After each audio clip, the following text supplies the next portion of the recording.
আসসালামু আলাইকুম রহমতুল্লাহ। যারা ইলমুস সরফ শিখতে চাচ্ছেন তাদেরকে স্বাগত জানিয়ে আমাদের ডেমো ক্লাসটি শুরু করতে যাচ্ছি। আমরা এখানে ইলমুস সরফ শিখব। ইলমুস সরফ কি আসলে সেটা আমরা প্রথমে জেনে নিই। শব্দের গঠন ও রূপান্তর জানার নাম হচ্ছে ইলমুস সরফ। শব্দের গঠন হবে কিভাবে এবং সেটা রূপান্তর হবে কিভাবে আমরা এখনই দেখতে পারবো। যেমন এখানে একটি মূল অক্ষর আছে কাফ তা বা। এখান থেকে আমরা একটি শব্দ গঠন করি, যেমন কাতাবা, এবং সেখান থেকে দেখুন কতগুলো রূপান্তর আছে, ইয়াকতুবু থেকে শুরু করে কাতিবুনা পর্যন্ত। এখন এই রূপান্তরগুলো কি এইটার মধ্যেই, এই কয়টার মধ্যেই সীমাবদ্ধ নাকি আরও হতে পারে? এইগুলো সব মিলিয়ে আপনার 50 এমনকি 100+ শব্দ তৈরি করা সম্ভব, আরও বেশি শব্দ তৈরি করা সম্ভব। সেটা নির্ভর করবে আপনি কিভাবে ব্যবহার করছেন সেটার উপর। তো এখন চলুন আমরা এই ইলমুস সরফ আমরা কেন শিখব। আমরা জাস্ট একটা উদাহরণ আমরা দেখালাম যে একটা মূল অক্ষর ব্যবহার করে আমরা শত শত শব্দ তৈরি করতে পারবো। এই দক্ষতা আমাদের অর্জন হবে ইনশাআল্লাহ। আরবিতে একটি প্রবাদ আছে, আসরফু উম্মুল উলুম ওয়ান নাহবু আবুহা। একজন ছেলে বড় হওয়ার পেছনে মায়ের ভূমিকা যেরকম, আরবি ভাষায় দক্ষতা অর্জনের পেছনে ইলমুস সরফের ভূমিকা ঠিক সেরকম। এই জন্যই বলা হয় সরফ এটা সকল জ্ঞানের মা আর নাহু তার পিতা। আপনি কেন ইলমুস সরফ শিখবেন তার বাস্তব প্রমাণ কোরআন হাদিস থেকে আমরা দেখতে পারবো। আমি এখানে জাস্ট একটি কোরআন আয়াত এনেছি। দেখুন, লাল রং চিহ্নিত যে অংশগুলো আছে, যে শব্দগুলো আছে, এগুলো মূলত ফেল, আর ফেল হচ্ছে সরফের অংশ। আপনি যদি সরফ শিখতে পারেন তাহলে জাস্ট একটা আয়াতের মধ্যে এই এতগুলো যে ফেল আছে সেগুলো আপনি সহজেই শিখতে পারবেন, সহজে অর্থ বলতে পারবেন। সেটা কোন কালে অর্থ দিচ্ছে, অতীতে অর্থ দিচ্ছে নাকি ভবিষ্যতের অর্থ দিচ্ছে নাকি বর্তমানের অর্থ দিচ্ছে, সেটা আপনি নিজেই বুঝতে পারবেন। এবং এই শব্দ ব্যবহার করে আরও অনেক শত শত শব্দ, হাজার হাজার শব্দ আপনি ব্যবহার করতে পারবেন। আপনি নিজের থেকে বাক্য তৈরি করে সেখানে সেগুলো প্রয়োগ করার দক্ষতা অর্জন হবে আপনার ইনশাআল্লাহ। এখন প্রশ্ন, আমরা এই জার্নিতে কি শিখব? আমরা এখানে জাস্ট যেহেতু প্রায়োগিক সরফ আমাদের কোর্স, সেহেতু আমরা এখানে বেসিক যেগুলো আমাদের না হলেই নয় সেগুলো আমরা শিখব। যেমন ফেল তো বিভিন্ন ধরনের আছে, সালেম, মতাল, যারা এই প্রকারটা জানেন তারা বলতে পারবেন। তো আমরা এখানে বেশি ফোকাস করব সালেমের উপর, অর্থাৎ যেখানে যেই মূল অক্ষরে ওয়াও আলিফ ইয়া নেই, খুব কম, সেগুলো আমরা ব্যবহার করব ইনশাআল্লাহ। তো যারা অ্যাডভান্স লেভেলের পড়তে চান তারা পরবর্তীতে তালির সংক্রান্ত যে বিষয়গুলো আছে ফেলের, সেগুলো পড়তে পারবেন। তো আমরা এখানে মেইন যে বিষয়গুলো আছে সেগুলো পড়বো। এর মধ্যে ফেলে মাদি আসবে, ফেলে মুদারে আসবে, ফেলে মাদির যে প্রকারগুলো আছে সেগুলোর মধ্যে কিছু প্রকার আছে যেগুলো আমরা খুব বেশি ব্যবহার করি, সেগুলো আসবে। ফেলে মুদারের থেকে আমরা যে প্রকারগুলো বেশি ব্যবহার করি সেগুলো আসবে। ফেলুল আমর আসবে, ফেলুল নাহি আসবে। এই 4 ধরনের ফেলই আমরা মূলত ব্যবহার করে থাকি, এগুলো আমরা বেশি পড়ব।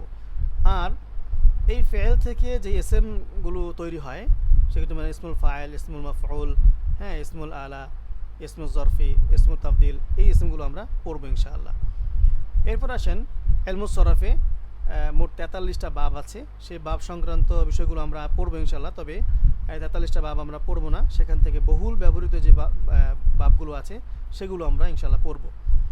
তো আমাদের এই পুরো লেসনটাই 18টি দর্শে সাজানো হয়েছে এবং অতিরিক্ত 2টা দর্শ রাখা হয়েছে। সেখানে আমরা পুরা কোর্সের উপর ওয়ার্কশপ রাখবো। আমরা চাইলে এখানে সময়টা বৃদ্ধি করতে পারি, 20টা দর্শ না করে বা 20 দিনের দর্শ না করে আমরা চাইলে যদি প্রয়োজন হয় তাহলে আমরা সময় বাড়াবো ইনশাআল্লাহ। এখন প্রশ্ন হচ্ছে আমরা এই পুরো বিষয়টাকে কিভাবে পড়ব। প্রথমত আমরা যেই বহসটা পড়ব, যে আলোচনাটা পড়ব, সেটার জাস্ট ব্যবহারটা শুরুতে আমরা শিখব। যেমন আমি এখানে একটা বহস নিয়েছি, বাহসুল ফিআল আল মাদি আল মুতলাক আল মুসবাত ওয়াল মানফি আল মারুফ। এই পাঠে আমরা 2টা ধরনের ফেল পড়ব, 2 ধরনের ফেল পড়ব। একটা হচ্ছে আল ফিআলুল মাদি আল মুতলাক আল মুসবাত আল মারুফ, যেমন ফাআলা। দ্বিতীয় হচ্ছে আল ফিআলুল মাদি আল মুতলাক আল মানফি আল মারুফ, যেমন মা ফাআলা। তো ব্যবহার কি এগুলোর? প্রথমটার ব্যবহার হচ্ছে অতীতের যে কাজগুলো আমরা করেছি তা জানার জন্য আমরা এই প্রকারের ফেলগুলো অর্থাৎ আল ফিআলুল মাদি মুতলাক মুসবাত মারুফ পড়ব। আর অতীতের যে কাজগুলো আমরা করিনি তার জন্য আমরা এই প্রকার অর্থাৎ আল ফিআলুল মাদি মুতলাক মানফি মারুফ ব্যবহার করব। এখন আমাদের মেইন পাঠ হচ্ছে এটা আমরা মূলত মুখস্থ করব। এটা আমরা এমনভাবে মুখস্থ করব যাতে আমরা এটাকে ব্যবহার করে এবং আরও প্র্যাকটিস করে আমাদের এই একটা শব্দ দিয়ে আমি শত শত নয় হাজার হাজার শব্দ তৈরি করতে পারি। কোনো বাক্যে যদি আসে তাহলে আমি সেটা যদি দেখে যেন বলতে পারি, অর্থ তুলতে পারি। তো এটা আমরা পড়বো কীভাবে?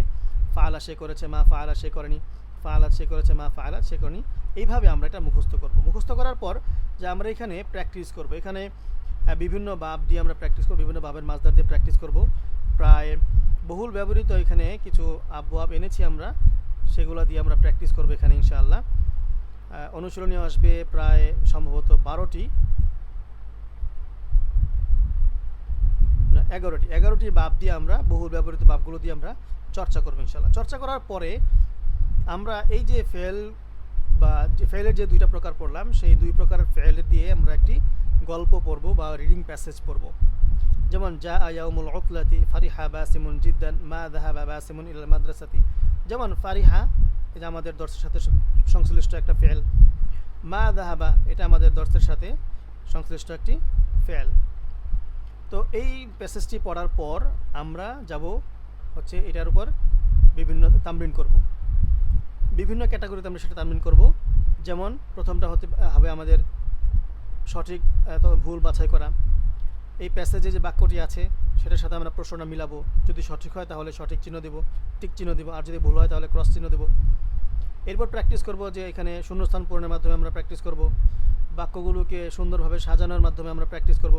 এখানে বাক্যগুলোকে উলটপালট করা দেওয়া আছে, সেগুলো প্র্যাকটিসের মাধ্যমে আমরা সমাধান করব। তারপর প্র্যাকটিস করব এখানে গ্রামাটিক্যাল অ্যাক্টিভিটির মাধ্যমে। সেটা হচ্ছে যেখানে যেমন জা ইয়াউমুল উতলাতি, এখানে মুসবাতের ফেল দেওয়া আছে, মানফি করতে হবে। মা যাহাবা বাসিমুন ইলাল মাদ্রাসাতি, এখানে মানফির ফেল দেওয়া আছে, মুসবাত বানাতে হবে। এইভাবে আমরা গ্রামাটিক্যাল প্র্যাকটিস করব। তারপর আমরা যে প্যাসেজ পড়লাম সেটার উপরে প্রশ্ন থাকবে, আসইলাতুল ফাহমি, কম্প্রিহেনশন কোয়েশ্চেন। এই প্রশ্নগুলোর মাধ্যমে আমরা প্যাসেজটা বুঝতে পেরেছি কি না সেটা আমাদের বোঝা হয়ে যাবে। এখানে আমরা যদি আমরা এটা সমাধান করতে পারি তাহলে আমাদের কয়েকটা কাজ হবে। একটা হচ্ছে আমরা এটা স্পোকেনের ক্ষেত্রে কাজে লাগাতে পারবো, মোকালামার ক্ষেত্রে কাজে লাগাতে পারবো। আরেকটা হচ্ছে কিতাবাতান বা কিতাবা বা রাইটিংয়ের ক্ষেত্রে কাজে লাগাতে পারবো। এখন যে প্যাসেজটা আমরা পড়লাম সেটার মধ্যে যে শব্দার্থ আছে, সেই শব্দার্থ কিছু শব্দার্থ এখানে দেয়া আছে আপনার সহযোগিতার জন্য। এরপর আমাদের আসবে হচ্ছে শাস্ত্রীয় আলোচনা। আমরা এই যে বহসটা পড়লাম, যে আলোচনাটা পড়লাম, বা যে দুই ধরনের প্রকার ফেলগুলো পড়লাম, তো এটার পরিচয় কি, এটার মানে গঠন কিভাবে, এটা কোথায় ব্যবহার হবে, এটার খুঁটিনাটি যে শাস্ত্রীয় আলোচনা আছে সেই শাস্ত্রীয় আলোচনা আমরা এখানে পড়ব এবং সেটার উপর আমাদের অনুশীলনী থাকবে ইনশাআল্লাহ। সর্বশেষ আমাদের চমক থাকবে যে অবশ্যই আমাদের 18 দিন বা 20 দিন পরে যে আমাদের ওয়ার্কশপ হবে সেটা হবে অনেক চমৎকার। এবং আমরা পুরা কোর্স শেষ করার পর আমরা আরও কিছু দিন 2-1 দিন সময় হাতে রাখবো, যেখানে আমরা সরাসরি কোরআন, হাদিস এবং আরবি সাহিত্যের বিভিন্ন কিতাবের ইবারত থেকে আমরা সেটা তামরিন করবো ইনশাআল্লাহ।